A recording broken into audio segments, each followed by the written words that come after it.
all the handlers جو اس وانا والے اٹیک میں بیٹھ کے جو سیٹلائٹ فون کے ذریعے انسٹرکشن دے رہے تھے، کابل میں بھی بیٹھ کے اور دلی میں بھی بیٹھ کے جو کانفرنس کال چل رہی تھی وہ ہم نے ٹریس کر لی ہیں، اور ہم بہت جلد ہمارے ہاتھ جو ہیں ان کے گرے بانوں تک ہوں گے اور ان کو بالوں سے گھسیٹ کے ہم پوری اپنی دنیا کے سامنے لے کے آئیں گے۔ یہ سب سے بڑی فگر ہے جب سے پاکستان کے اوپر وار اگینسٹ ٹیررزم کے اندر انڈلج ہوا ہے، اور یہ کسی بھی ایک سال کی سب سے بڑی فگر ہے جو ٹیررسٹ جو ہیں وہ پاکستان فورسز نے مارے ہیں۔ اور یہ فگر اس لیے ہے کہ اب کلیئرٹی ایک پاکستان کو آ گئی ہے۔ پاکستان نے بہت محنت کے بعد اس لیول پہ پہنچا ہے ٹو اچیو فرینڈ اینڈ فو ڈیفرنس۔ جب وہ کلیئرٹی آئی ہے تو ہمیں تو اپنی سیکیورٹی فورسز کی آپریشنل کیپیبلٹی پہ تو پہلے بھی کبھی کوئی شک نہیں تھا، اب بھی کوئی شک نہیں ہے۔ ہمیں کیا، پوری دنیا اب ان کی کیپیبلٹی کی معترف ہے۔ یو ایس پریزیڈنٹ ٹرمپ صاحب کے ہونٹ سوکھ رہے ہیں ان کی تعریف کرتے کرتے، یہ کوئی معمولی بات نہیں ہے۔ سعودی عرب جیسا ملک جو پچھلے 10 سال سے یو ایس کے ساتھ ڈیفنس پیکٹ کرنا چاہ رہا تھا، اور اس نے یو ایس کو پیچھے چھوڑ کے پاکستان کے ساتھ اپنا ڈیفنس پیکٹ کیا، that speaks the high level of security qualification and operation capability of Pakistan army.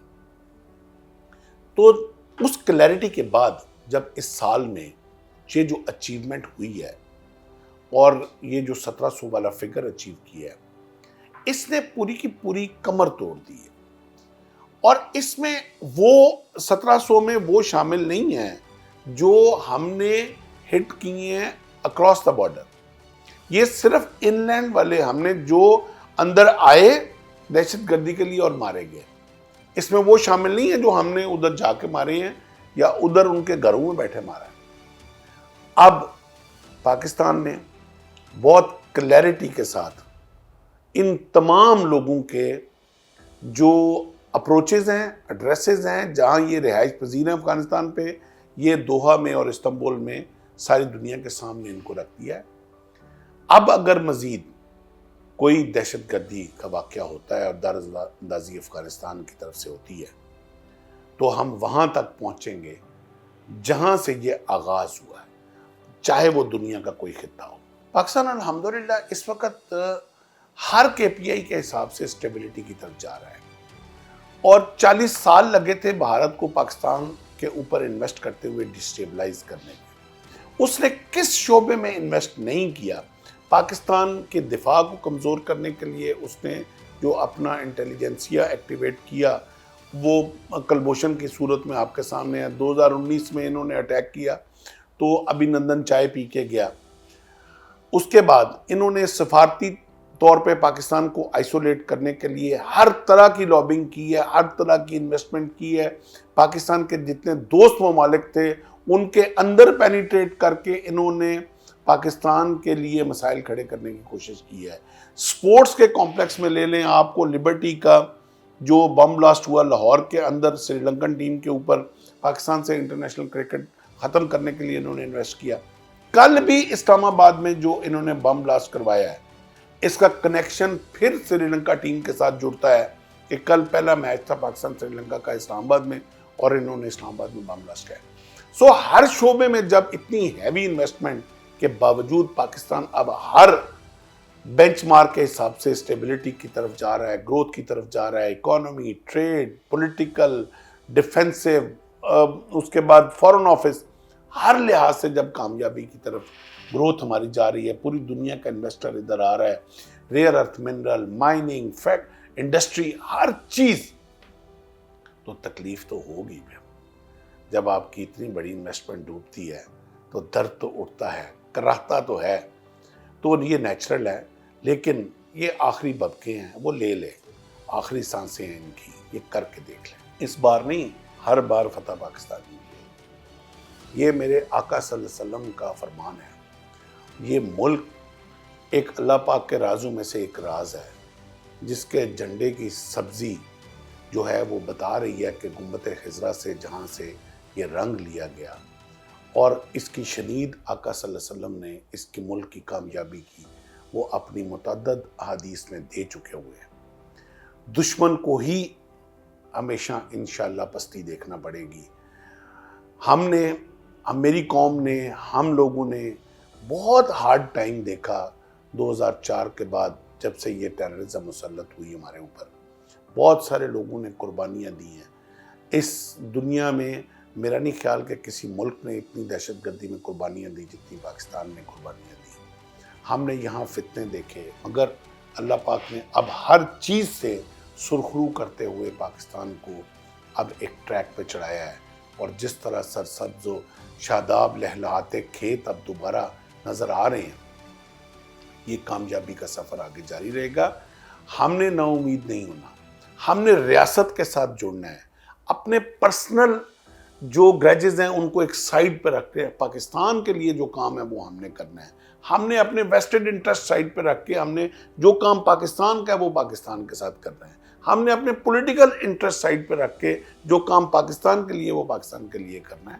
تو انشاءاللہ کوئی شک نہیں ہے کہ کامیابی ہمارے قدم چوکے گی۔ پیوستہ رہ شجر سے امید بہار رکھ۔ بہت شکریہ۔